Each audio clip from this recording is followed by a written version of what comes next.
Hello, welcome to the RK Football Podcast with me, Carl Dixon, Matt Tye. Hello.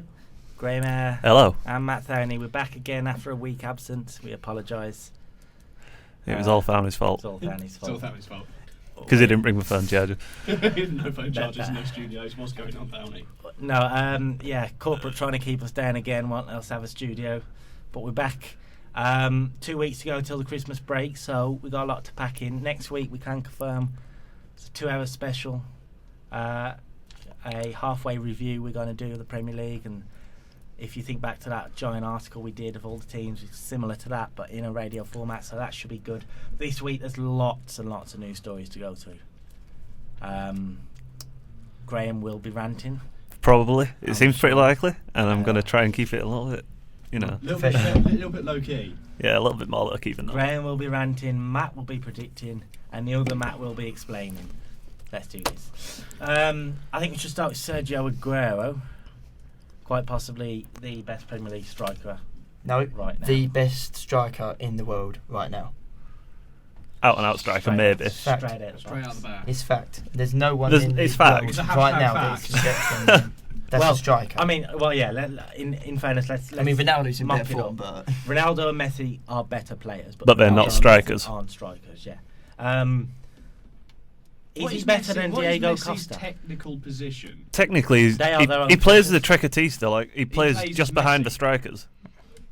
I think Aguero is better than Costa. What you guys think? He's a better player in the fact that he won't get himself sent off. Yeah, Well, he's a bit more That's a reliable. That is, he's much better on the ball. Yeah. he's quicker. He can hold Yeah. on to the. I mean, Costa's got more strength. I think that's a given when you've seen him score goals and how he moves around. Yeah, the Costa's pitch. kind of like Klose used to be, like he's a poacher. Yeah. He scores goals in the box. You But- don't really see him do what Drogba used to do, being able to hit it from 20 yards out. But Sergio Aguero has the quick thinking about him. He's, it's like the game this season against Tottenham. The first goal he scored, that kind of goal is scored by someone that can think faster than anyone on the pitch. If anyone's wondering why we're talking about Aguero, and somehow you don't know, I don't get it. But Aguero scored 2 on Wednesday against Sunderland in a 4-1 win, which is his 14th of the season, right? 14th Premier League goal of the Yeah. season. And he's took his goal tally for the whole season in all competitions to 19 goals already. Incredible. Phenomenal. 3 more than Diego Costa, as you mentioned. I mean, if you think about some of the goals he scored, like 4 against Spurs. My only argument is... Make sure 4 against Spurs. My only argument is we can't fully judge Diego Costa yet because A, he's been suspended a couple of times, and B, he's got this really weird hamstring injury which keeps him from playing every so often. There is, but So if I want to see 100% fully fit Diego Costa without Versus elbowing people in the 100% face. completely fit Sergio Aguero. Yeah, I would like to see who would win that Can I battle. just throw the fact that Sky brought this fact up. It's brilliant fact. No player has ever scored goals as quickly as Aguero has in the top flight since it became the Premier League. He's 64 goals for City have come in 84 starts and 16 substitute appearances. That's phenomenal. It's crazy, isn't it? He's at least 2% more than Thierry Henry. I mean, I can understand where Matt's coming from, because this season Diego Costa hasn't played that many games, but in some ways it's a bad reflection on City, but in a lot of ways it's a massive reflection on Sergio Aguero. 71% of City's goals this season have come from him. Get rid of him, they worked out City would be 9th in the league right now. Well, I mean, I'm sure Manuel Pellegrini after the game against Sunderland, he came out and made a few comments that I'm sure scared every other Premier League defence. Definitely. It scares me, and I'm not even a defender. But you are a United fan. I am a United fan. So you having that It's in the Manchester terrifying. derby against That Yeah. that is. Well, here is Pellegrini's comments. Well, I always say that Kun is too young. He has just 25 years old. I think that he can improve every day. He really is in this moment in a very high performance. But I've seen him play so many years that I'm not strange about what he can do. That's why I always say, before he started these games in a row scoring, that I think that he was in the 5 top players of the world. So I am very happy for him because he's working hard and he's scoring Not only scoring, he's scoring and he's playing well also. Well, as he said there, he reckons Pellegrini reckons Aguero can get better. How can Aguero get better? I think the only thing he could probably improve on is sort of defensive mind. He'll get in some way. As he gets more experience, he'll learn to sort of fit in a bit more with the formation. The formation at the moment kind of fits him rather than him fitting the formation. Yeah, but there's also the fact that most sports scientists and so on believe that the form of a player's career is between the ages of 28 and 32. Yeah. Aguero's only 26, which people forget because he's been about for so long. Yeah. He's only 26. He's been playing since he was like 16. He is going to get better, and I think in 2 years, if he carries on the way he's going, he'll be on Messi and Ronaldo territory. You believe it? Do you? Is he better than Gareth Bale? Right, I think he is. At Bale's prime, they're two different positions. No, he's probably a more talented player, like naturally gifted. I don't know, because Bale's done it in multiple positions. Yeah, Bale's more flexible, I would say. So on that aspect, I'll go Bale, but as a out-and-out goal scorer, I'd go Aguero. But I just see like at both at their prime, I think Gareth Bale is in some I could say tons better than Aguero. But if this is true what Pellegrini is saying, then I could be wrong. Yeah, Bale's probably a more useful player. Like that goal he scored against Barcelona in the El Clasico last season, where he just ran round Jordi Alba, and just like. Oh, in the Copa del Rey final, he literally just pegged it from halfway and scored. That is an unbelievable goal. Is Aguero City's only hope of getting through the Champions League game against Roma on Wednesday? I think if you get him firing on all cylinders and have a solid back line, they should get through. Yeah, City's problem. They're away to Roma. It's a tough game. It's tough going to Stadio Olimpico. Chelsea did it and lost. Yeah, it's maybe not as tough a game as it used to be, but it's still a good side. And City, if something happens to Company, you always get the feeling with City that if they haven't got Company, that's it. Vincent Kompany will be having a medical test on Monday, I believe. He will fly to Rome, but I don't know whether he'll start. He's definitely out of the game against Everton tomorrow. The only thing in City's favour is this is the same Roma side that shipped 7 against Bayern Munich at Roma. But saying that, it's also against Bayern Munich. It's the best team. City in the world. beat Bayern Munich. Thanks to Aguero. That's true. That is true. Yeah. City aren't going to be the only Champions League side in action, obviously. Arsenal have got a big game, but despite a big week, the critics are still there for Arsene Wenger. It seems. There's always critics. They're never going to go away. I'm sorry, Arsenal fans, if you listen, but you are the same every year. Start of the season, you think, we could win the league this year. Get to around November, December, January, it's like, we want Wenger out, he's not signing anyone, we're useless. End of the season, we beat Tottenham to 4th. Yeah, Arsenal fans, I don't I can see what they're saying, like, because Arsenal are too big a club to be happy with 4th. You know, no club would ever be happy to settle because it beats for Tottenham. 4th. Yeah, well, they beat Southampton on Wednesday by a goal to none. Before the game on BT Sport, their famous fan Piers Morgan. They had Piers Morgan chime in on Skype. Now, this interview we got for you isn't the greatest audio quality because it was Skype, but it's clear and you can hear exactly what Piers Morgan's feeling, most definitely. Well, look, Arsene Wenger's been saying for 10 years that we're going to win the title. But it's been 10 years, and we've now made the worst start to the Premier League in his entire 18-year tenure. So forgive me if I take his latest promise as just yet more jam tomorrow that we never actually get to eat. Now, let's be reasonable about Wenger, right? He is indisputably one of the great Arsenal managers ever, if not the greatest, right? It's a debatable point, but he's been brilliant. In the first 8 years, he was magnificent, and nobody can take that away from him. But you've got to be realistic about Arsenal's performance in the last 10 years. We have won 1 trophy, an FA Cup, which with the best will in the world is no longer a major trophy in British football because most of the top teams don't play their best teams in that competition. And without that, he would have nothing in 10 years. Now, there isn't a manager of a top 4 team anywhere in world football who would have survived 10 years with the record that Wenger's had in the last decade. And that's the yardstick we should be using. Arsenal as Wrighty will know because he played through some brilliant years for us, we're supposed to be a big club. We're supposed to be a club that challenges for the title. Well, let's be realistic. We are 7th in the Premier League right now. We are 13 points behind Chelsea, so they're out of sight. And if we lose tonight, we get 9 points behind Southampton. Now, at what point does common sense dictate that it may be time for a change? I don't know what bit of that he was wrong in. As much as people hate Piers Morgan, I mean, I'll be the first to admit he says some silly things, especially as an Arsenal fan. But was he wrong there? No. There's not much you can argue with, but again, it's Wenger's a good enough manager that he makes bad decisions sometimes with players. I think, like he risks it a bit, and he doesn't necessarily sign the players that they need.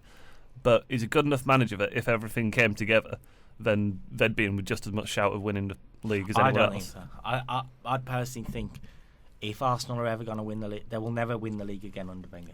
I think skill-wise, the players are good enough. They're just lacking it's the extra ambition. stuff. It's mental toughness, and it's been able to see a game out. It's just they're all so young and they're all kind of weak mentally. Like I was saying earlier, that there are 4 players in that squad that you would say are of championship quality. Alex Sanchez, Mesut Ozil. Sorry. Title winning. Yeah, sorry. Yeah. Alexis Sanchez. Koscielny. And Koscielny. Yeah. I think he is world class. I did see an article by somebody saying that he was one of 3 world class players in the team with Mesut Ozil and Sanchez. But during the time that Koscielny was out of the squad, Arsenal were dropping points. He comes back in the squad, first game win. Yeah, but that doesn't necessarily make you a championship quality player. No, but he was stopping Pella and Tadic from getting through. They're 2 best players, and that they were.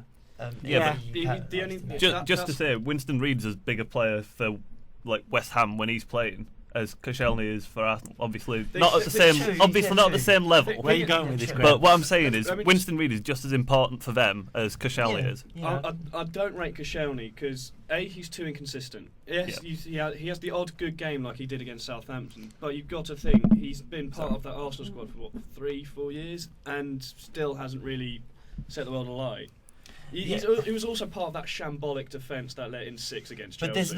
But there's not many defenders out there. Let's be honest. That light up. Defending to light it up. Because we were talking about this before. Cahill, Company.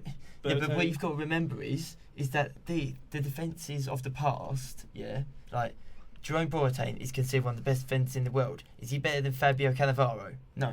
Well, that's what I mean. The fact that Boateng's considered one of the best defenders in the world shows how it's a decline. Definite decline. Yeah, but that's the sort of ups and downs you get.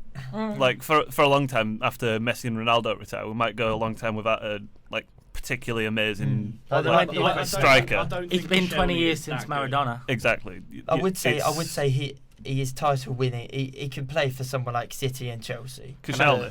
Can I guess one of your other players that you're going to say? One of the other players. Danny Welbeck. No. I've got I'll a be honest. why I don't think Arsenal will win the league. They don't have a squad of winners. But there is one other who I think, and he doesn't play enough. He is so good at his prime. Joel Campbell? No, Lucas Podolski. He's really? No joke. He at his prime, he can rip apart the defence. His problem is his prime was a long time ago. No, he's still at it. He can come on the pitch and he can really do a good job. I'm not convinced by him anymore. I mean, Podolski's told Arsene Wenger he wants to leave. And it is down to Wenger not giving him enough. Get out of there and get to a club where you can actually play. You say the thing that got him to Arsenal when he was in his prime, he was playing for Cologne in the Bundesliga 2nd division. Yeah. He got 30-odd goals in that season. That's Germany's. I mean, he has been top quality for the German national side. Yeah, he's been good, but everyone harps on about the difference between Premier League and other European leagues. You've seen people come over from Germany, people come over from Spain. They've not been able to acclimatise or handle it. Like look at Falcao. He's come from the French league, but he's just not really. No, but that's a bit unfair because of injuries. Yeah, but still, when he's played and he's been fit, he hasn't really set the world alight. But if he's only getting one game every couple of weeks, then it's hard to judge, I suppose. Personally, I believe that if not saying Chelsea signed him, like I would think because we're not going to sign. No, we're not going to sign Podolski. But if Tottenham signed Podolski, they would see that as a fantastic signing. I don't think there's any team in the Premier League that could afford Podolski. That's got a hole for him. No, but what I mean is that even with his experience in the game now, he's not playing much. It would still be a good sign for the club. I don't think Tottenham would look at Lucas Podolski and go, that's where we're going wrong. I do not think there's any squad, at least in the Premier League, that could afford to bring him in that has got the kind of hole that Lucas Podolski could fill. What I said earlier, I don't think Arsenal win the league because they don't have a squad. No, they don't. You look at the teams that sort of fighting for their position. Chelsea all got at least some Premier League medals. Man City Premier League medals. United Premier League medals. Not just Premier League medals. They're not just European medals. Yeah. Arsenal's probably 3 main contributors for medals have come from other leagues. Alexis Sanchez with Barcelona. Olivier Giroud. He won the league with Montpellier. And which was a fluke as well, as much as anything. Real Madrid. The three best players have been from other leagues. They haven't done it themselves. Like there's 4 players I mentioned, 2 of which we agreed on, and so doesn't that raise the question that I think you should probably add Santi Cazorla in there as well. Ozil. He's a match winner. Why in Gall's name is Ozil and Sanchez going to a club that isn't winning trophies? Because it's the same reason that people are coming to United this season. Because they're still a big club. Help them to win. But good money, and it's a club back that will come back on the rise. Because you say, why go to a club that aren't winning trophies? Because they're going to a club that they think should be winning trophies, and they're right. Arsenal are a team that should be winning titles. If Ozil last season had come over and won them the Premier League, that influenced the likes of Aguero and Dzeko going to City. It wasn't just the money; it's the fact that they were building a squad that could challenge. He's right. That's the reason why they're going there, but. They're wasting. In some ways, you could say they're wasting their careers. Not necessarily. I think that you can't say it's a waste of a career, because if they go there and it doesn't go quite to plan, then fair enough.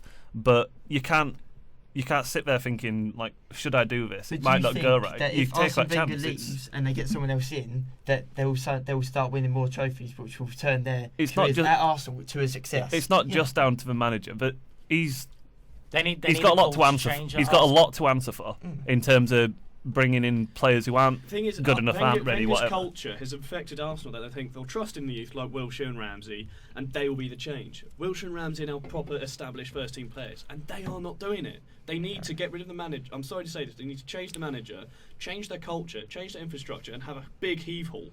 As much as Wenger does well at Arsenal, the problem is, as you say, they need to change the culture. You can't do that with Wenger in it. It reminds me of, you remember that film, The Damned United? Yes. Yeah. Brian Clough had trouble at Leeds because the Don Revie name was still there and the culture.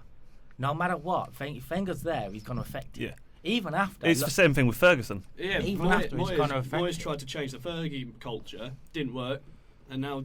At the end of the day, the short term wise, if they get rid of Wenger, it's not going to work short term. Yeah. For 2-3 years, they're going to be dropping in and out of the top 4, like United are, right? But in 7-8 years' time, they could have been rebuilt and they'll be title winners. They've got the money for it. Would you say that's maybe the reason why they won't sign, because they're scared of dropping out? It's too much of a risk. Yeah. It's always a risk for changing your manager. You can't not do it just because it's a risk. We brought in Moyes thinking he was good enough to do the job, and for whatever reasons, it didn't work out. Whether he was good enough or not, it didn't work out. I think at the end of the day, it comes down to the question of the Arsenal board: would you want to take the risk and possibly win titles, or are you happy with being just being fourth? Moderately successful? They are a good side. Yeah, they are successful. They're very consistent. You can't take that away from them, no matter what. They're a consistent side. They usually win the Emirates Cup. I think the and everyone knows that's a big with the Arsenal fans that it's happened for so long now that they know it's kind of a thing back there. They know they're going to get fourth, so they're thinking, yes, we're going to get fourth. But this happened so many times. We want more. But one of these seasons, they're not going to get fourth. Did you see their cheering? That will be a worrying season as well. Two seasons ago, when they were buzzing. Just because they beat Tottenham to fourth, they went absolutely mental. So this is what I mean. The players to them, that's a great achievement because they've not achieved any better than that. There's not enough have done it already kind of thing. I'm sorry to say, but I think Arsenal's main aim now is, rather than winning trophies, is to get one over Tottenham and then see what happens in the long run. As long as they get Champions League, I think they're happy. As long as they get one over Tottenham and get Champions League, they're happy. You can't do that. I know a lot of Arsenal fans will say, well, no, we're not, but on the paper, yes, you are. But the thing I like about that is that from the neutral perspective, then that means that derby every time you watch, it always means so much. It makes great big, watching because of that derby, game, yeah. but they don't want their cup final is now is a Do you think Arsenal are going to finish in the top 4 seeds? Yeah. I mean, if they do, it'll be only just again. I think that's going to come down to the teams around them. I don't think that's going to be something that Arsenal can decide for themselves. So I think first and second are pretty much nailed on between Chelsea and City. I think barring some kind of absolute catastrophe. Those two are the top two. I think United will finish third. I'm starting to get that feeling. I put on my predictions United will come back in the Champions League. You got United who have got their last 4. Liverpool when they get Sturridge back. Then there's Arsenal, and then there's still Southampton still up there. Southampton won't finish up there. They won't finish in the European place. They could possibly push for Europa League. Someone's side, though. When you think about it, though, name me all the sides that you think will get in. Well, the sides have got in Europe last few years. Tottenham aren't playing that good. My top 6 They were right terrible against Chelsea. They were terrible. My top 6 right now would be Chelsea, City, United, Liverpool, Arsenal, Everton. I just don't That's see a disaster Everton for Arsenal as well. Yeah, it is. It's not just the thing of we're not in the Champions League. It's that money, that massive drop between money. They might not say it, but they're still struggling a bit with the whole thing of moving stadiums. But I think it'd be the best thing for them long term. They'd have to get rid of board Wenger. needs to be shocked into the change, or else they'll never do it. I don't think they'll ever sack Wenger, but if Wenger doesn't take them to 4th place, he'll resign. I think he might do, yeah. So he can pick his own club anyway when he goes. Yeah. Any club that's got a job, he can pick it. Right, Real Madrid, anyone? You know what I mean? There's been that rumour for about 15 years. Or he could just retire and go. Well, yeah. Like you retired, Jesus. Yeah, we seem We're to be going going on anyway. We're going on. This isn't the Arsenal podcast. So there is from one manager, one big team to another. We mentioned we think Man United will finish 3rd. It may just happen if what Van Gaal says is true. He said that there's money is no barrier and he can spend what he likes. All right, and get Messi. Spend 250 million. Yes, but first, get some defenders. I'm tired of saying this every week. They need, no joke, I think they need to spend, get £30 on the table and literally go... £30? £30? Just £30? £30. They were like, this is what we'll pay you. Give us the best defender from League 2, yeah? No, I do think United, they won't be signing the likes of the top defenders, the Gary Cahills. Yeah. They should be looking at the sides of the defenders that are doing well for the likes of Villa, Southampton. In the Premier League, they've got the experience. There's plenty of decent in this article, defenders. It mentions defensive midfielder Kevin Streetman and defenders Matt Hummels and Diego Godin are all targets in January. Those 3 could help you. Hummels isn't going to happen. Godin could. Hummels Godin not leave Bruges. Godin is a shout, and he's a decent player as well. I think who you should go for is Gerard Piqué because there's rumours that he might leave Barcelona in the summer when his contract's up. I think he's good enough to come over here and make a massive difference. You had him before and then you let him go again. And then that's when he came good as well. Yes. You won't get him. If he wants to leave, then you won't get him until the summer. And if so, I genuinely think then United must get Champions League football to get him. Yeah, definitely. If they don't get him, they'll get him. He's going to have Real Madrid, Juventus, Chelsea, Man City all after him. This season's the thing of you can get away with it for this season not having Champions League. It's make or break. It's kind of you expect it to be a one-off. It's United. So the thing is, if he's got all this money to spend, who actually out there can make a difference? The players who can, a lot of them are either so expensive. Yeah, he said money's no object, but you don't want to be going and blowing £50 million on a player who's just not up to it. We know what you're going to say, Tony Kroos, yeah? No, it's not. He'll make the difference. I would love him to come to United. I would love that, but it's not going to happen. It's not going to make a difference. It's not midfield particularly. Midfield attack is United strong. You've got someone good in midfield already in that position. Marouane Fellaini. He's doing well. Yeah, I'm not a fan, but not anymore at least. But he's doing well, to be fair. But before you sign any more players, you need to sort out your contracts because currently Raphael, Phil Jones, Chris Smalling, Johnny Evans, and Robin van Persie are all out. I think they could all. On the subject of Chris Smalling, this season. Well, on end of next season, De Gea and Michael Carrick will be out. De Gea was signed up, but the rest I think could all go. Chris Smalling, he's done pretty well. And we've won these last 4 games. He's been the standout player, I think. In terms of this is what you expect from him. You expect him to be bad. Wait. And he's been really good. Can we rewind back 4 episodes to when Graham said he's one of the worst defenders in the world? And he's proven me wrong. Yeah, I know. Thank you, Chris Smalling. Thank you. Putting him in his place. Does Chris Smalling listen to this then? He must. I'm just going to do this. You did it. Sorted you out, Chris Smalling. Where's my 50 grand a week? No,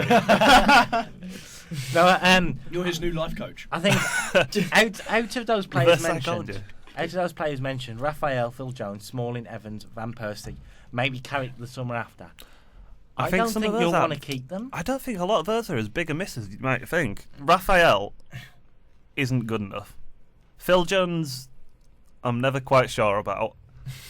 If Phil Jones leaves, I'm going to miss seeing his funny faces when he goes up for a header. Have you just seen looks like he constantly gurns. In the 2018, they put a starting 11 of the 2018 team that could go World Cup, and Phil Jones was in it. I felt like crying.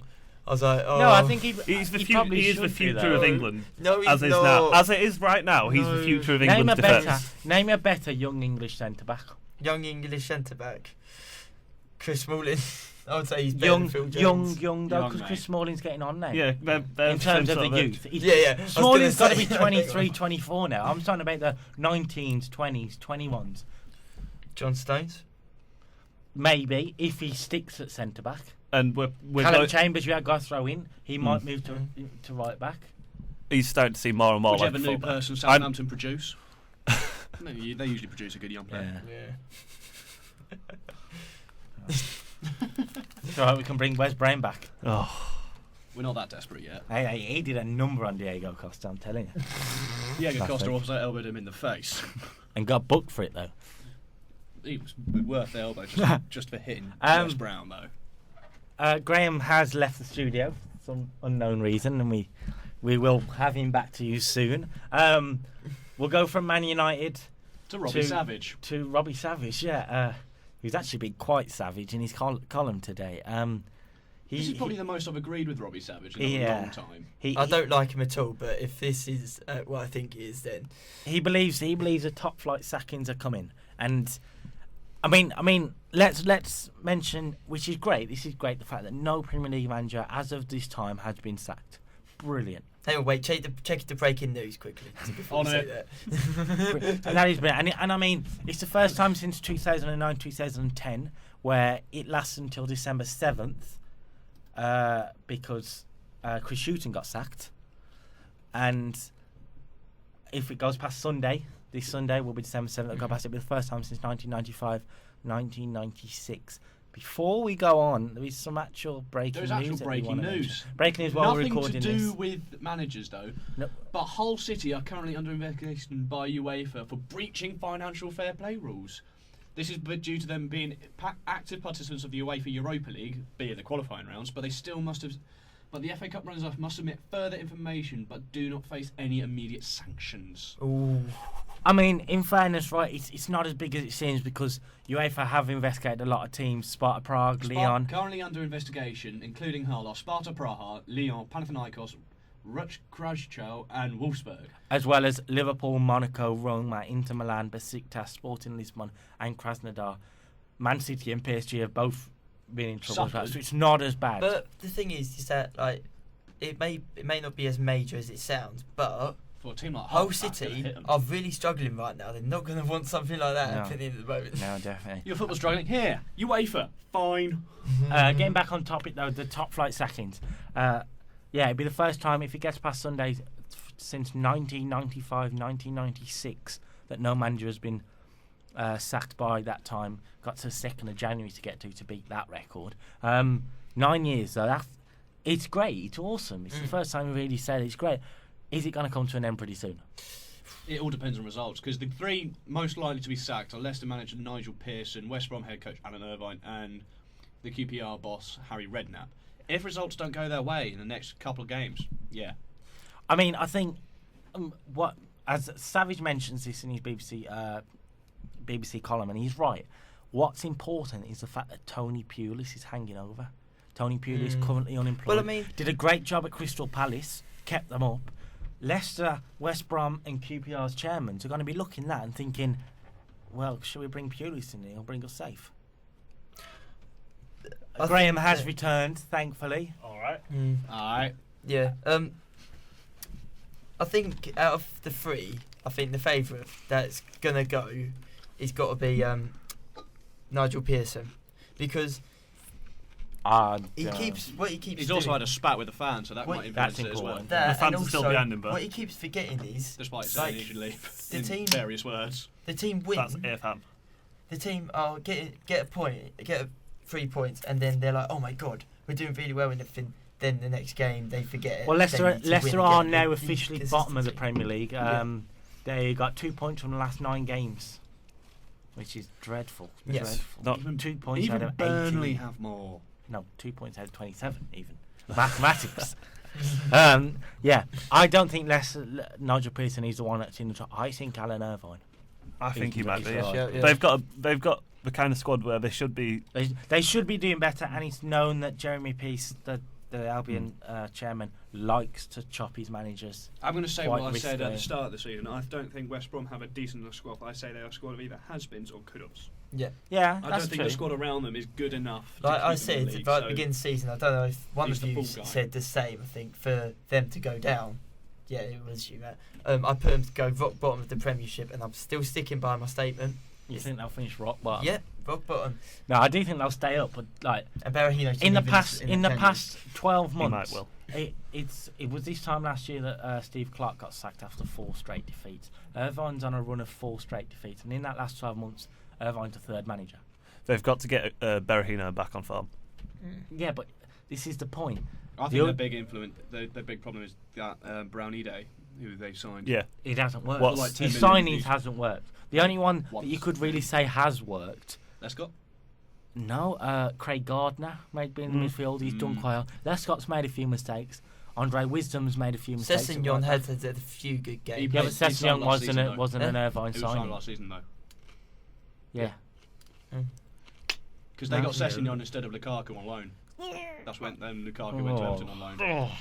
No, in fairness to them, in fairness to West Brom, that was out of West Brom's hands. Yeah. Chelsea chose to give it to Everton instead of West Brom. But we didn't. We just Saying that, thought, oh, Everton- he missed a penalty, so we'll put him No, on no. there. Everton offered more money for the loan, so I Yeah. think if he'd have gone back to West Brom last season, he wouldn't have stayed there, would he? no. They'd have just wound up not having Sessegnon and not having Lukaku for this season. Well, there is no way that West Brom would have spent 25 million on a player. So there'd have been 2 players down instead of having Sessegnon, Do who's they even like have 25 a decent Well, player. their records, they broke the record when they signed that striker. Yeah, the sum that of they did, 10 million. So for them to go from breaking that kind of record to 25 would be like, Ridiculous. where'd you get the money from? Saying that, you do get some clubs who do that kind of thing. Look, here's a Yeah, little you fun do. fact. Each of the Baggies' last 5 managers got at least 15 months. Yeah. Well, what's interesting? Can we actually name them? Nope. Steve Clark, Steve Apart Clark, from Di Pepe Mel, Matteo, apart from Yeah. Pepe Roy Mel, Hodgson, Roy Hodgson, Who's Tony the one- Mowbray. Tony Mowbray. What was the Pepe Mel? No, not Pepe No, Mel. not Pepe apart Mel. from Pepe Mel, So, each of the Baggies' last 5 Steve managers. Clark, Roy Hodgson, Tony Mowbray, Di Matteo. and Wikipedia, don't fail me now. Brian Robson? it could be No. Brian Robson, but I thought that was No, one in he's too between. far back. That is. That's- Oh, my friend's gonna kill me. If any of Carl's friends are listening to this, Please get tweet your him axes now. sharpened now. That's at Kyle Dixon. No, I don't .com. want- I don't want their current season. I thought there was someone in between. Anyway, but Yeah, the point stands. Like Yeah. they tend to give him a while, but he's They give him a while and get rid of them. got to pull it together pretty Keep soon. Downing. No, No. That's down, he was a okay. caretaker boss. No, he's there for 6 games. Hmm. Michael Appleton. No, Yeah. we were right. Brian Robson. No, Brian Robson. Brian not Robson. Brian Nice one. Brap. You proved me wrong. Brap. Tony. Did you just go Brap? Brap. Yeah, don't ask. It's just one of those Albion's days. next 4 games are really important because they're all against fellow strugglers as such. Hull City next, then the Midlands derby against Villa. Next 3 games even, and then they got QPR. Villa, I think, is that's probably a the huge game. It'll be that's probably the biggest game. the Villa game from- will be the fans' biggest game, but I think the QPR game's the biggest game for the I club. don't know. I think if they can get a good result against Villa, then it's not just points. It's a bit more confidence. It's that thing of we didn't just beat someone; we beat our rivals. Yeah, there is that, and I mean they're It not could gonna, kick they're, 'em off. they're not going to beat us. No. You say that, but if Benteke gets himself sent off for nothing again, then... Well, Benteke's in a bit of form there. Great goal against Crystal Palace. I reckon we can beat Leicester on Sunday as well, and we'll be moving forward. Another big game for Villa. Another big game, yeah. I don't know what Carl's been taking. But QPR have also got some big fixtures coming. This is why Harry Redknapp could be in trouble. The next few games they've got starting against Burnley, and then I have not got actually the fixtures in front of me. On it. That's no good. But yeah, Burnley is a huge game for them. Yeah. But it's an important game. And what's important for Redknapp is you've got Glenn Hoddle sitting in the background who could quite easily take over. I would be quite worried if I was him. That seems like a strange... That seems like a strange move. Yeah, that's it. For The you fixtures. to make. QPR, they got home against Burnley and then away trip to Everton, which could be really tough. Home to West Brom. Home to West Brom and then away at the Emirates to Arsenal. So. And then they close off the month at home to Crystal Palace. Who are also in the mix. Definitely. Busy December. So, I mean, we will speak about this next week on the big two-hour special, but... Matt will only be doing an hour because he can't be bothered. but out of those three teams, one who's more likely to sack the manager and who's more likely to go down? I would say Nigel Pearson is the one that's most likely to get the sack, I think. But I think West Brom are the most likely You to think go Leicester down. will stay up? Eh? You think Leicester will stay up?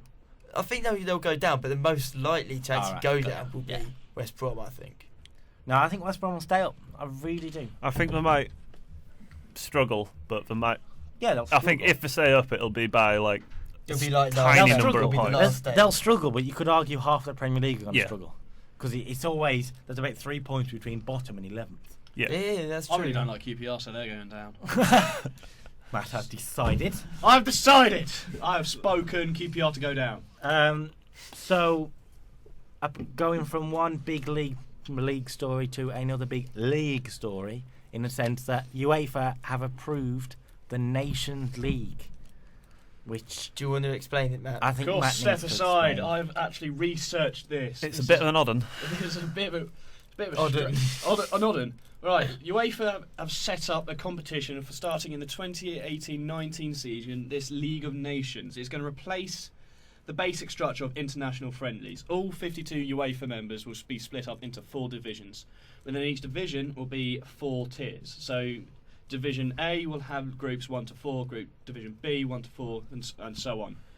What it is, they'll replace the friendlies and they'll play each other in sort of a league-style format. And by the end of said season, to decide, there'll be 4 qualification spaces left for the Euro 2020, which is the Pan-Europe. And what it is, the division toppers that are yet to qualify will go into a playoff to decide who will go through. So the best 4 teams of Division A who haven't qualified will go in a playoff to divide who goes through from them, and so on. It gives the minnows, the likes of San Marino, Gibraltar and Faroe Islands, a chance to actually appear in a major final. It also allows them to play against similar teams, and there's a promotion and relegation style format.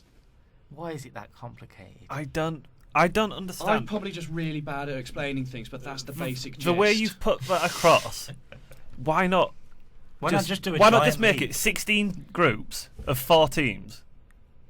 I don't know if the maths is right there. That's what I've sort of roughly worked it out. That's basically what it is. It's Yeah. basically what it is, but they split them up into divisions based on their seedings. You've got 4 tables with 4 tables within each table. Like what? Just 16 tables with 4 teams. Inception. It's a table within a table within a nightmare. There is tables within tables within tables. This is really weird. So basically, I don't understand why they don't just go, okay, there's 52 teams, we'll split it into 4 divisions, like a normal league format.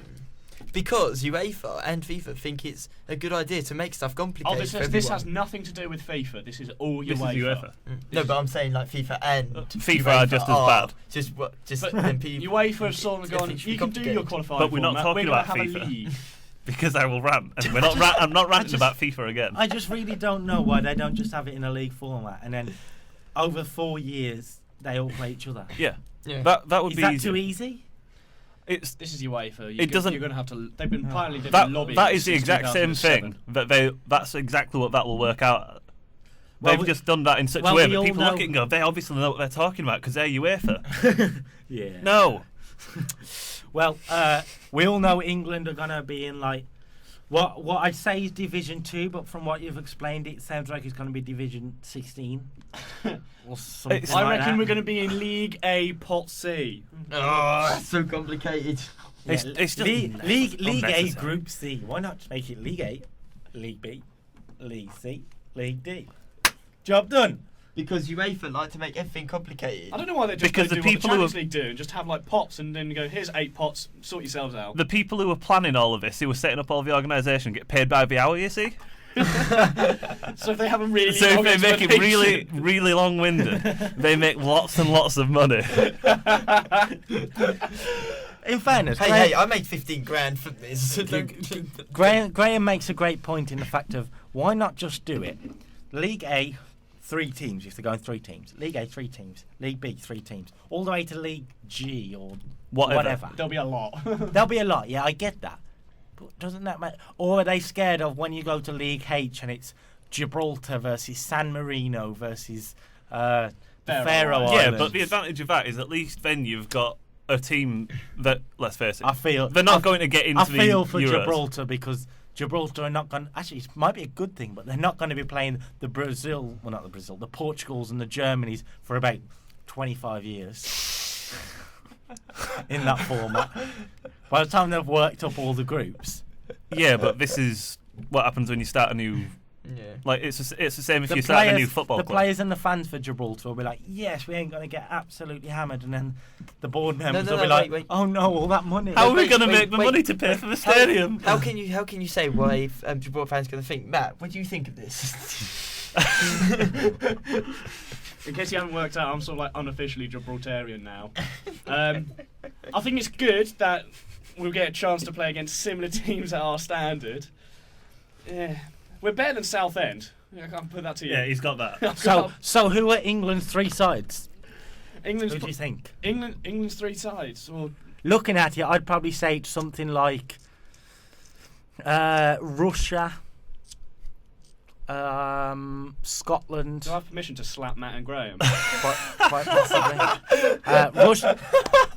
Russia, Scotland, and maybe a Croatia. Matty's got. I should have stayed and out of the. here comes the slap. You got smacked. Who do you guys think? Seriously, I'm just not going near. That you would be 'cause a you've good got group. but it's going to be people in it. They're all going to be tough games. Yeah, that's the good thing though. I suppose with friendlies, it's you either wind up with a team that's like us playing against Germany, we're going to get murdered, or you wind up with England versus San Marino, which they're going to get murdered. So who's your top 3 teams? Is it Germany, Spain, and then I probably reckon France. Like I can't think of any other team really. So, there's such a big gap between sort of the top. If we're saying that's the top 3, there's such a big gap between those 3, and Well, then the rest of the European teams. At the moment, it'll be Germany, France, Spain. But this league starts in 4 years' time. They've got 4 years to decide So the pots. one of them will be France, I think. so we might be top. No, I'm just gonna throw in You're a funny guy. Do you know what you should be? good doing a one. comedy Good one. show? I'm just gonna throw in a contentious maybe Belgium or Italy. They might be back in 4 years' Italy? time. Do you think? I can think Italy- Belgium maybe Italy more have than got Italy. youth side. Italy have got a very good youth side. I just think Belgium have got more right now, and the players they've already got are I think- basically a youth side. I'm going to predict it now. I'm going to say my ones would be France, Germany. Is this right now or And- in 4 years' time? In 4 years' time, France, Germany, and Belgium. France being the best. Okay. Not the very I mean, best. no one will ever look back on these predictions because 4 years' time is a long time. But Heck, 2006, they fought Sam you Hutchinson forget to be about one England's thing captain. as well. I'm gonna say this. I think France don't have Tony Cruz. I think it's quite possible that by the time this starts, Scotland are in a higher league than us.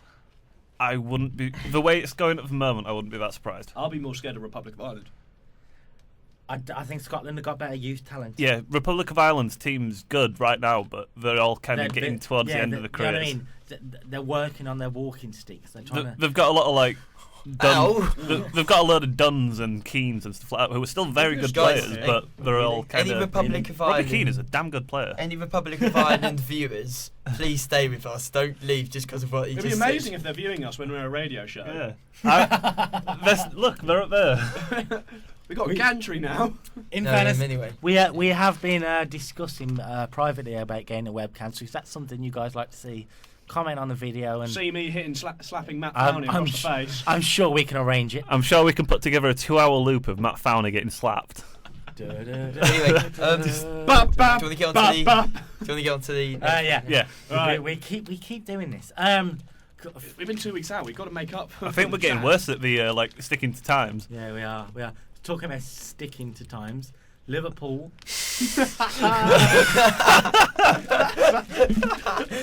Hear me out. That link. Liverpool have announced an Anfield Stadium expansion that they say will probably take. They expect to be done for the 2016-17 season, so pencil it in for the brand new opening at 2020. Pencil in for the next version of the Premier League in about the year 3000. England will be using their home games for the 2018 League of Nations. Liverpool have said they'll begin work on Monday to increase it from 45,500 to 59,000. It'll cost them £100 million. £100 million to put in 14,000 seats. If you give me £1 million of that, I'll make sure I put in one seat. I'll just do it right at the last minute. Put it in myself. I'll just do it at the last minute. If they paid me £1 million, I would go put those seats in by myself. But you'd get the ones from the union, just chuck them in. You've got to think, of that £100 million they've got, 80 million of that is Suarez. Yeah. That's true. What's disappointing in a way for me, going reading this, is that there'll be no. The cot won't be made bigger. The work's going to be done on the main stand, which will feature a new third tier. They're moving the Hillsborough Memorial, aren't they? It's going to have an extra 8,300 seats in there, while the Anfield Road stand will have another 4,800. It almost sounds like they're preparing to have more away fans coming than anything. Surely you would think if you're going to build another bit of your stadium that you'd set up for home fans. Those are the people who are coming to your games. Yeah, one of the sections is the away section they're building. I don't know whether half it is in terms of the cop. They don't want to mess with it because it's so. It's such a unique. I like what Chelsea have do with their stadium. They have all of course you do. What do we do? Away fans in the corner, don't we? And on the top tier, we don't have them all. Because no one puts Chelsea fans in the corner. In fairness, Villa are quite good at that. They stick their away fans in the top corner, away from everyone, as far away as possible. Yeah. I'm sorry. What did you Tottenham say? still managed to get on the pitch when they scored That against was you. fantastic. He managed to get from all the way down to the top. Just go I think he must have been in the Villa end somewhere. Southampton have got a bad away end in that sense, in the sense of they're right behind the goal and they take up half a stand. No wonder people like playing at Southampton. Yeah. It's a nice stadium as well. I've been there. Yeah, very much.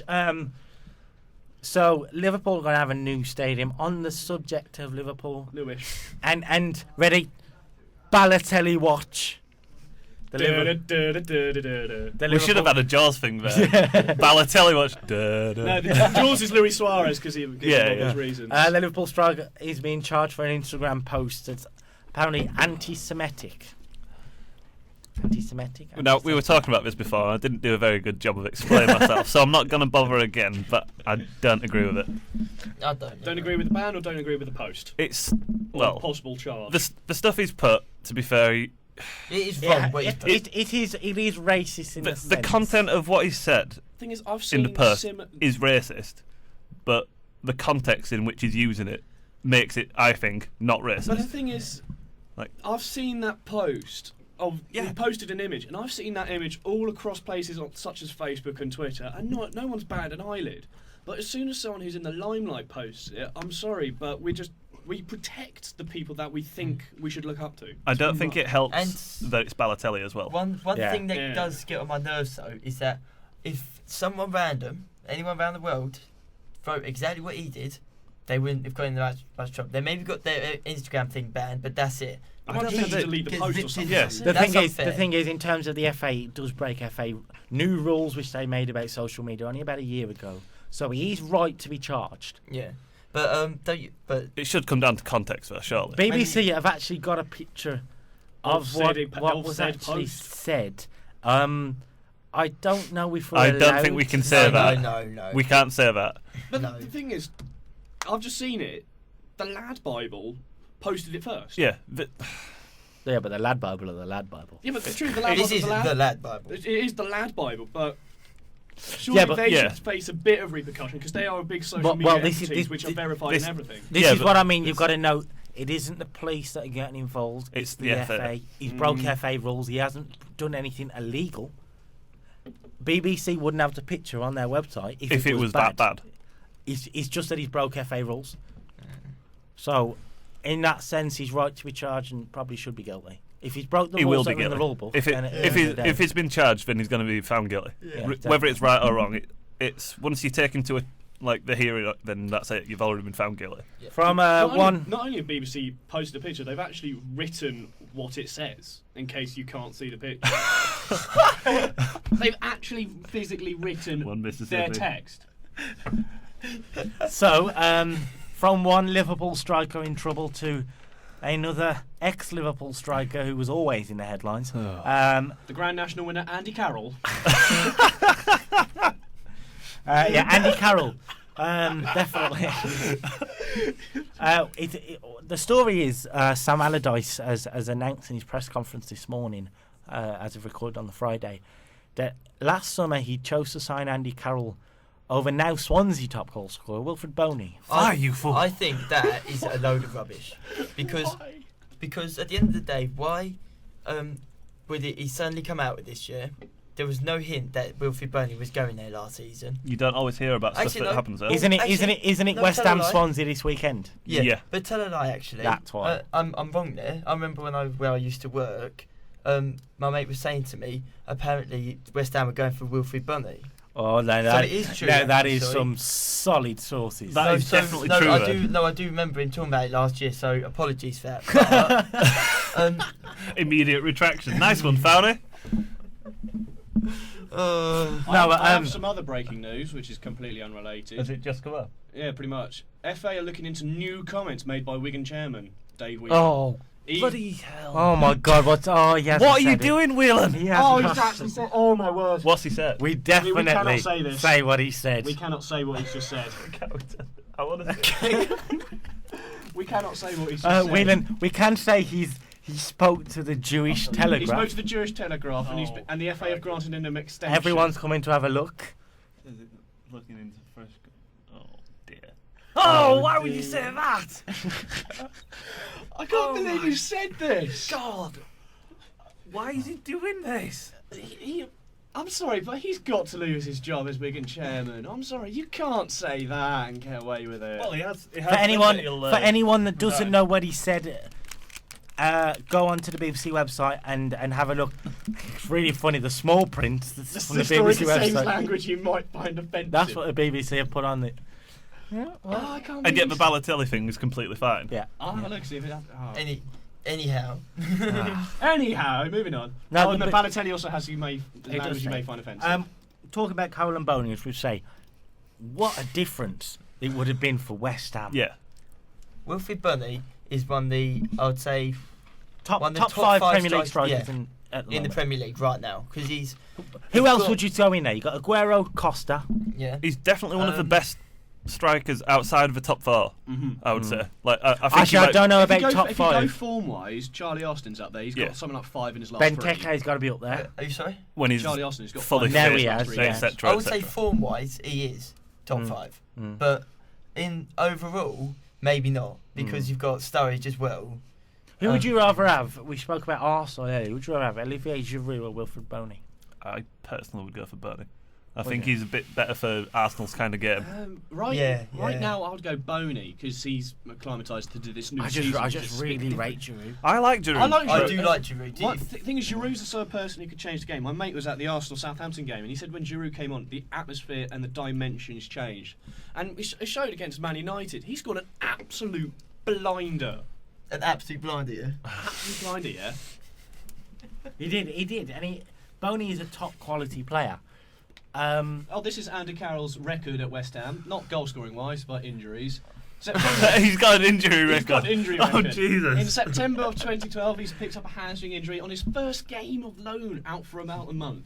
Then November of 2012, in his return, he twists his knee against Man United and sidelined for at least 2 months. Then of May of 2013, he damages his heel in the last game of the season and is out for 7 months. Then of July this year, he tears his ankle ligaments during pre-season and is out for 4 months. I don't know how he does it. And then he comes back and puts on his shin pads and breaks his shin. So I don't know how he I would say deals with Sturridge it. just got a current bad form of injury with his calf. But that is awful. Like, I just don't understand how he can do you remember, mentally cope with that. do you remember when Andy Carroll was the future of English football? Oh, Yeah, there's a story. I was one of the people saying that as well. So we're going to have to move on quickly because we have been chatting away. We've blathered on something It's prediction ferocious. time. Standout. We have tried to turn this into a competition. At this precise moment, we have Graham Eyre top of the league with 9 points. Woo! Does this include that Wednesday's Champions League games? No, and we don't use that Wednesday. That Wednesday's another thing. We predicted that Wednesday. And Sorry. then joint second is myself, Matt Thowney, and Matt Tye You could've on just said 7 Matt. points. He's the 2 Matts. And then Carl Dixon So Matt on Thowney's 5 friend points. who Wait. always listens to Kyle's predictions. Kyle is last. Yeah, Carl is last on 5 points. I didn't want to play anyway. Yeah, of course Yeah, you did. of course he did. Of course. No, but seriously, this week it's all going to change. I'm telling Nah, you. this is why the fans love me. Apparently Graham has fans. Yeah. St James's Paid Park. fans, but St James's Park hosts the first game of the first Premier League game of the weekend. BT Sport, Newcastle versus Chelsea. That's actually a very big game for Chelsea in the sense of if they want to be keeping up their unbeaten run, they have to be beating Newcastle. well, last season, Wow! last season. If they want to scored- match the Invincibles and be that team, they have to be beaten. Seems like Newcastle you've got the to beat. winner in a 2-1 victory 2-0 at win. St. Does Loic Remy start? Loic Remy. I'm going to go with yes, because the only reason he didn't start because it was Drogba at home against Tottenham, and that is just always something special. Yeah, but wasn't Costa banned? Is he still banned? No, he's not anymore. No, he's not banned. I think Costa will On start. my fantasy Costa might football, start. he's my captain. So he has to start then. Yeah, So he has to But the start. thing is, Matt's decreed it. the only thing that's see, Chelsea always have a funny 5 minutes against Newcastle because they've beaten us in their last 2 home games against us, and Mourinho has never won at St James's Park. Played 4, drew 2, lost 2. That's bizarre. That is bizarre. He's bang on, but it's bizarre. Oh my god! Yeah, think about it. Yeah. They used to be a tougher team to play against, I think. In his first 2 seasons, we drew. I think Patrick like 1-0 Kluivert and in 0-0. his first game at St James's Mourinho's. Patrick Kluivert was playing for him. So was Damien Duff. No, Correct. but that's what I mean for Newcastle. That's how long ago it was. Okay, prediction time. So yeah, Newcastle, Chelsea, Matt Thowney. 2-1 Chelsea. That was rehearsed. That was so rehearsed. 2-1. What if I put? I'm going to say 2-0 to Chelsea. I also agree. 2-0 Chelsea. 4-0 Chelsea. Ooh. Goals. Goals, goals, goals. We're going to have to turn that into a jingle or alright. something. We should just have like an audio clip of goals, goals, goals. KC Stadium, big relegation game as we mentioned earlier. 6-pointer. Relegation without a doubt. Hull City versus West Bromwich Albion. Oh, my dad told me the most pointless stat about Hull today. It's completely unrelated to football though. Matt's dad start of the week. We need that to be a jingle as well, please. I'll do it myself. I'll record it. It's unbelievable. My dad sent me this text. It's like Hull City is the only team in English football where you cannot colour in a letter in their name. Every other team has a letter which you can colour in. Hey, when they change their name, you can. Yeah, Hull Tigers. You can colour in the E, but right now you cannot colour in a single letter of Hull City. I just want to shout out my dad for that fact. How did he know? I want to find out how he found that out. Yeah. Work's been very slow. We'll come for back him. and we'll let you know about this next week. My dad's work's been very slow. It's Christmas. So Matt Thowney, Hull City, West Brom. 1-0 Hull. 1-0 Hull. Yeah, they're good at home. So. Graham. I'm going to say 1-0. I agree, 1-0. I think Graham's been copying my crib sheet.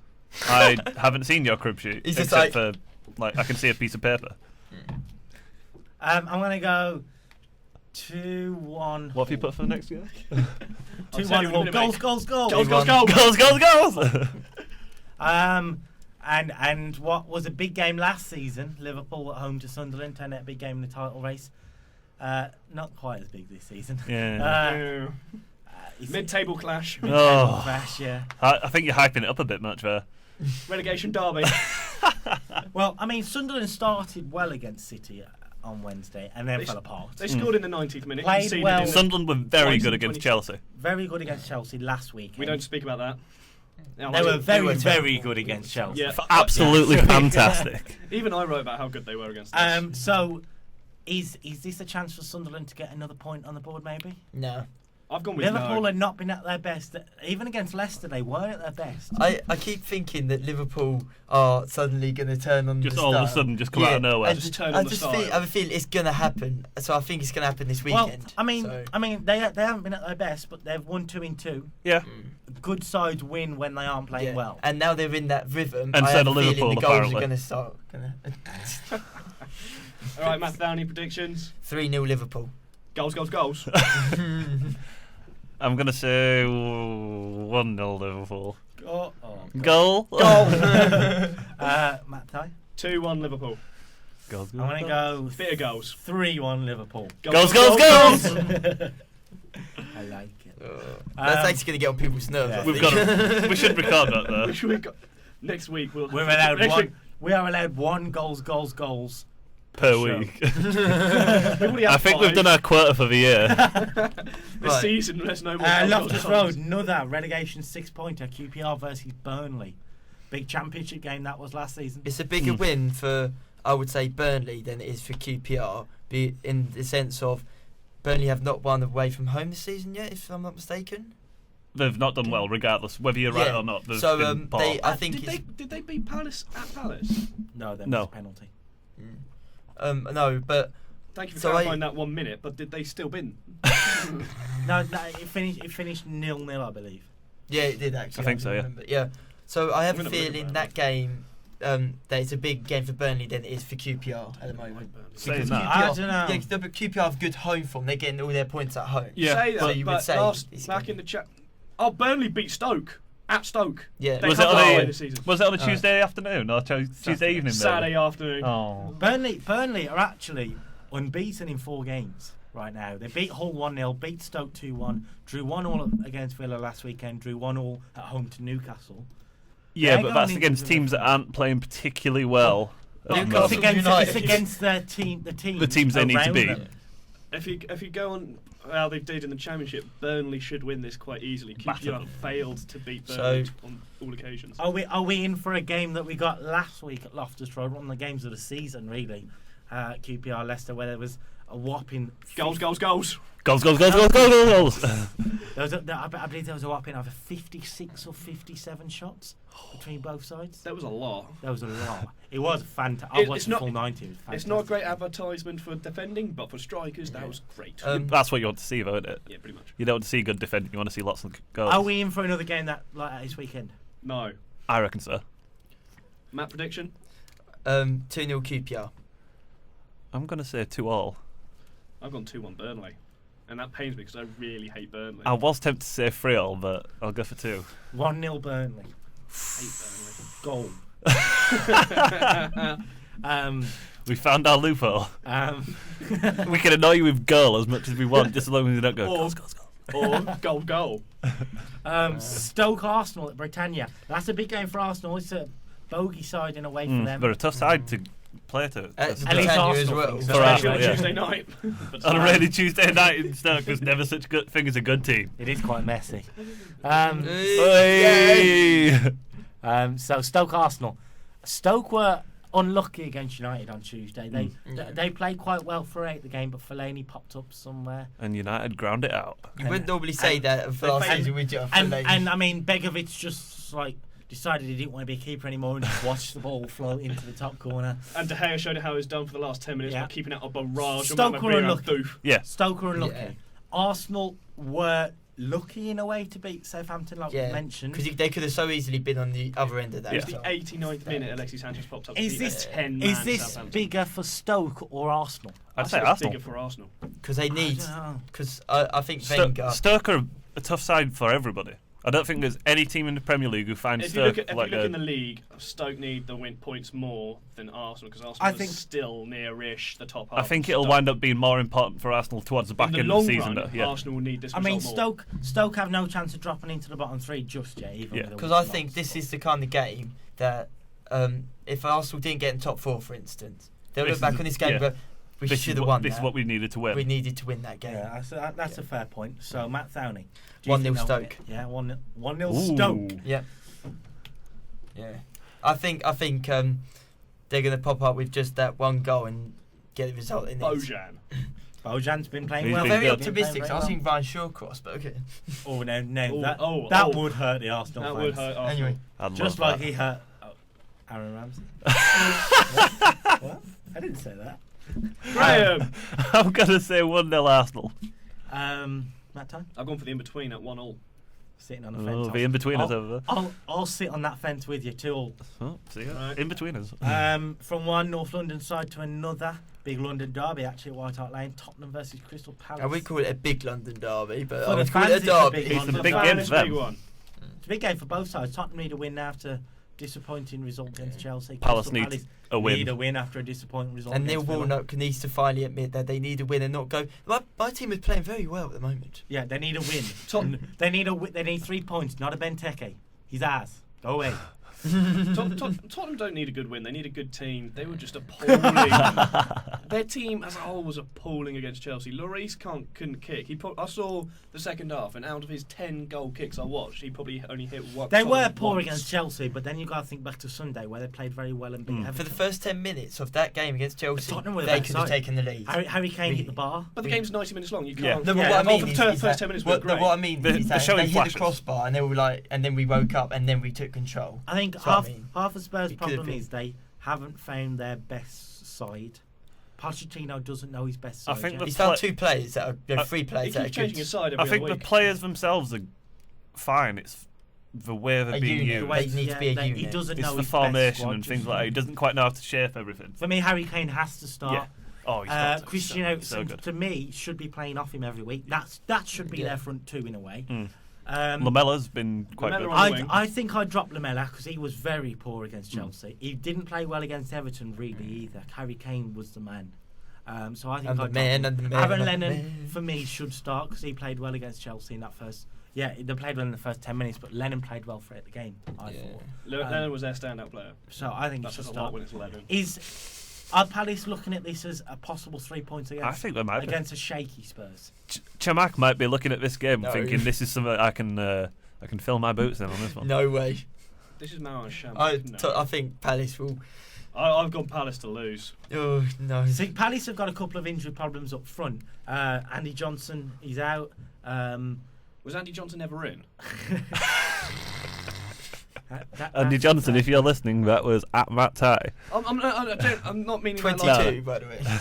They have got some problems. But I don't remember Andy Johnson ever playing for them this season yet. I can't think of any time. Exactly, that's what I mean. Has he played yet? No, for he them? signed and got injured straight away. Exactly, so he hasn't really He's like, been in. he signed No, the I know, contract, but walked that's out what the door, and then his legs. Oh, The second that he signed the contract, he's oh my knee! He did an Andy Carroll, tied his boots too hard and lost the full feeling. He's like, I can't move. Matt Thowney. 4-2 Tottenham. That's Goals! Damn it, Goal! Unbelievable, Jeff! Graham. I'm going to say 2-0 Tottenham. Oh, you're not optimistic, I've are you? gone 2-0 Tottenham as well. Stop reading my Three- notes, yeah? 3-1 Spurs. Don't.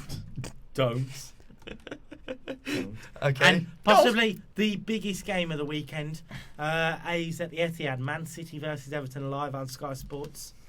5:30 kickoff. That is a huge game. That's a big game. I mean, Everton. Everton need a win.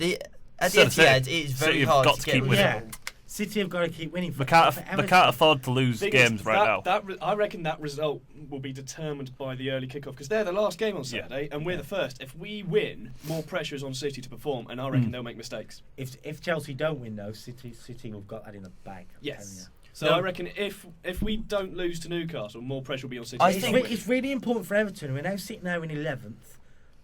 1-1 draw against Hull isn't good enough. No. A loss at White Hart Lane isn't good enough.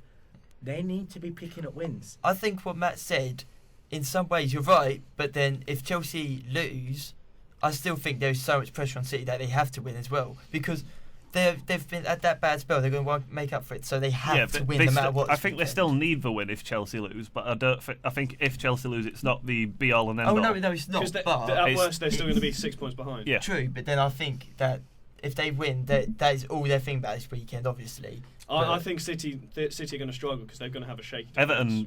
Everton are quite a difficult their side. Their defence against Sunderland, I'm sorry, but it was a bit of champagne. And Naismith's having a good season. So Morales scored an absolute worlder. Yeah. Oh, what a goal that was! In a game, what could? Well, no. Predictions first. Matt Tye.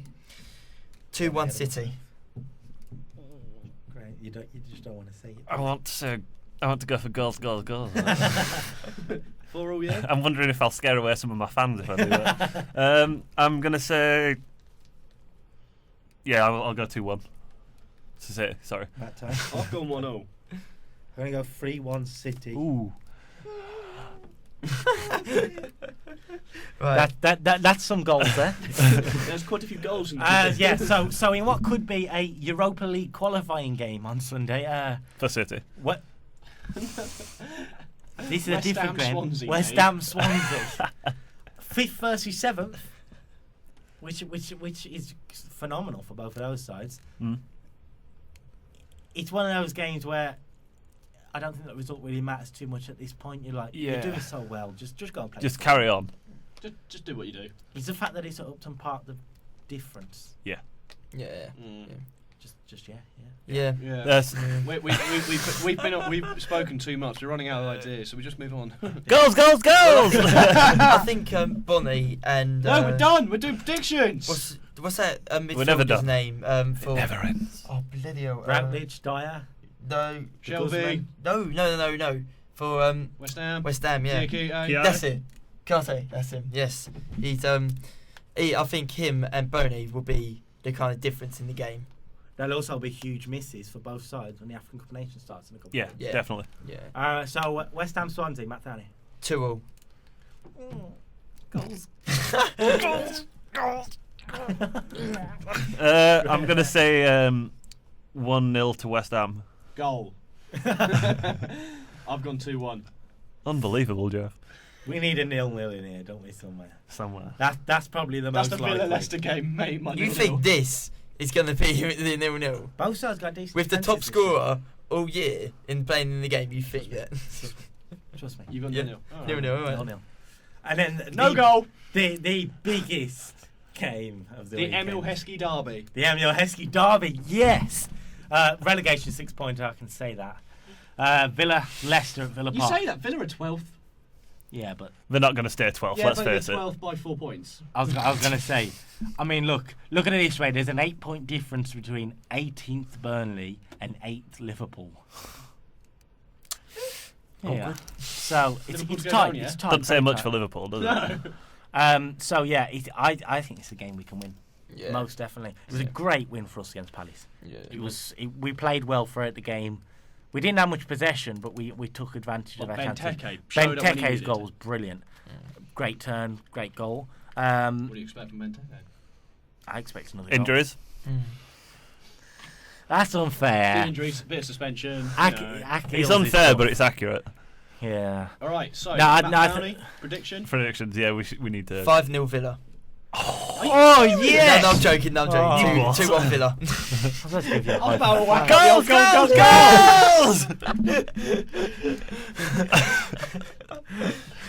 we had to there. I'm sorry. Sorry. Graham there. I am going to say 5-0 Villa. 1-0 Leicester. I'm saying the right thing, right? I've not skipped a game. Leave again.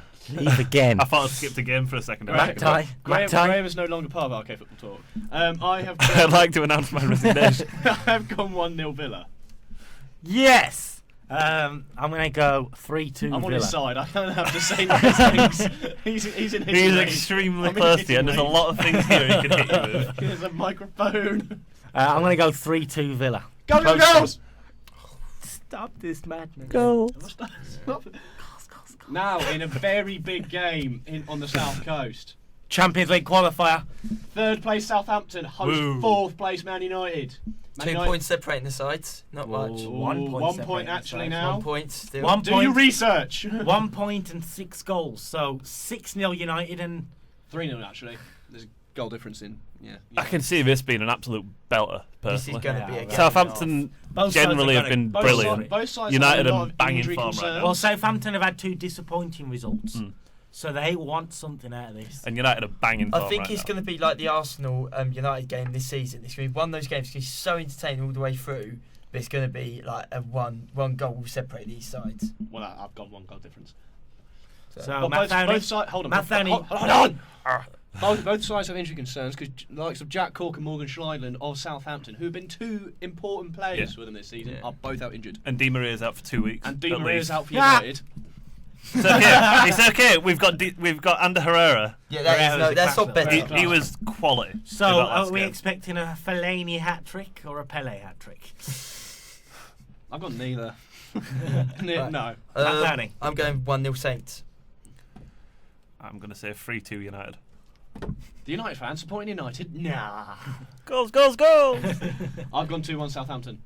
I'm going to go 1-0 United. I reckon I'll grind this out. Oh, if it's a draw, no. And And that's on the move of transfer gossip involving I don't think we can do them all, so we'll pick some because on the we are talks of 15 Man minutes United and over. Southampton. Man United boss Louis van Gaal wants Southampton right back Nathaniel Klein. Is he a Damn it. replacement? Everyone wants Nathaniel Klein right Is now. He's been Is he fantastic. going to be Raphael's replacement in the end summer? Could see it. Could see that happening. Anyone. Him and Shaw back together again, bombing down the wings. The Express is saying Arsenal are planning a 15 million bid for Morgan Schneidlin.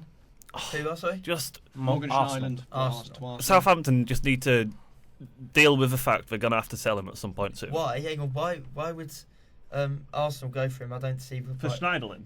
No, I understand his quality. They have to have a defensive no, midfielder. But they've got It's Jack 'cause Tottenham Wilshere. want him. They've got Aaron Ramsey. They They've haven't- got Matthew yeah, but Flamini. So The why issue why they've got isn't is one of them- Flamini's at the end of his career. Let's be honest. Wilshere He loves to is. play forward. Wilshere isn't really a defensive midfielder. He's good there, but it's not his chosen position. He doesn't give you enough defensive cover. Ramsey's too attacking. Yeah.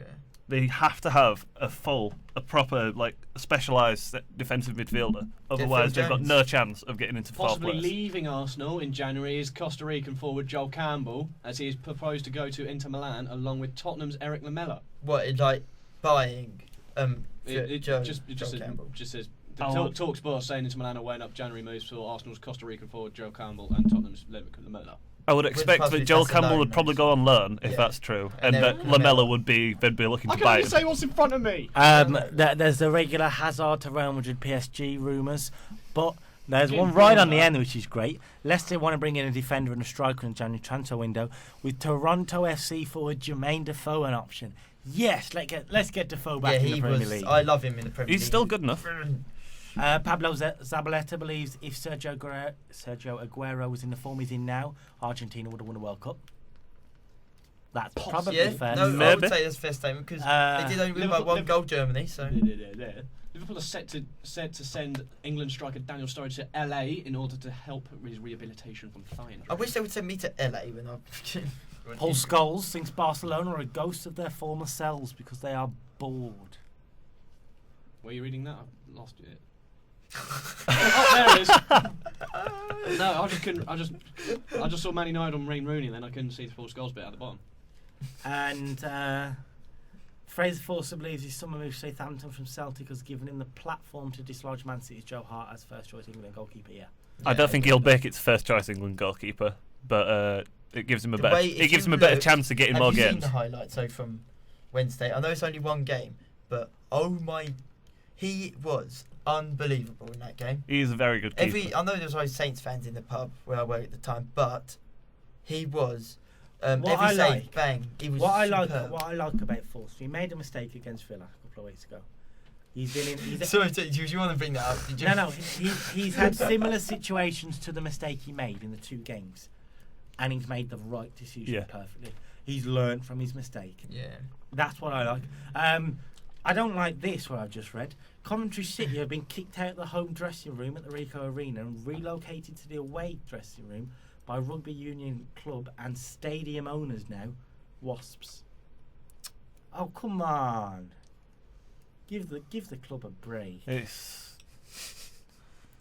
I don't even know anymore.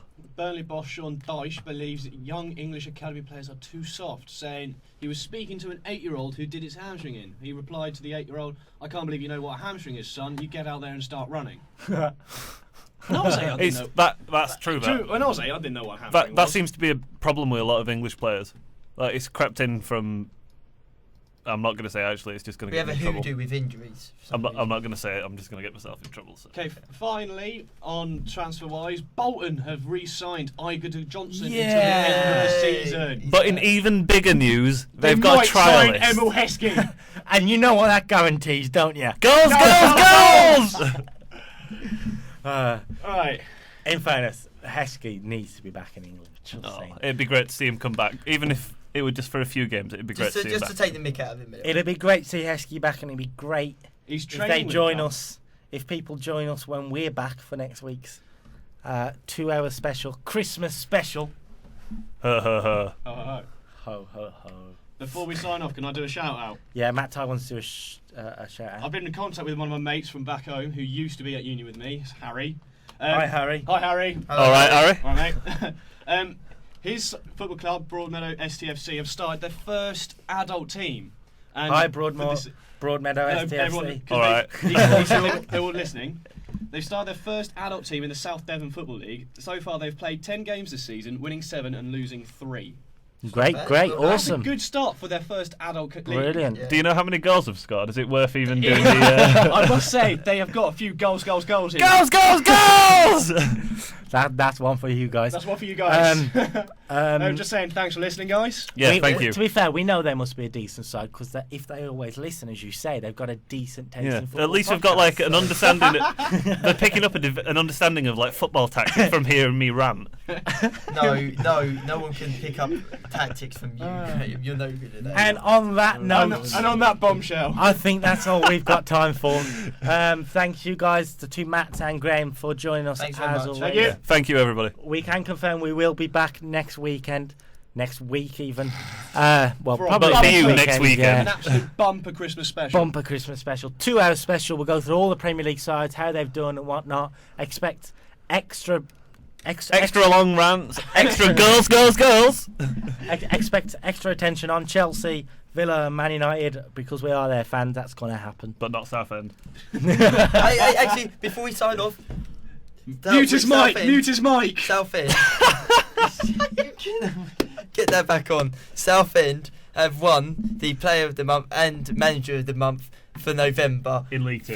Well done, David Wall and Phil Brown. Okay, and Yes. I must say, if any Southend fans are listening, I'm sorry. and if anybody cares about Southend, Unlikely. just let us know. As I say, on that note, that's all we've got time for. We'll be back for the big bumper 2-hour special, as we say, next week. Make sure you join us for that. We're not far off 2 hours now, are we? Sorry guys. Until then, If We'd this like is standing, then next episode's a bumper one. until then, guys, come on, we're going over. Catch you in a Until bit, then, we'd like to see you next week. Yeah, goodbye. Bye.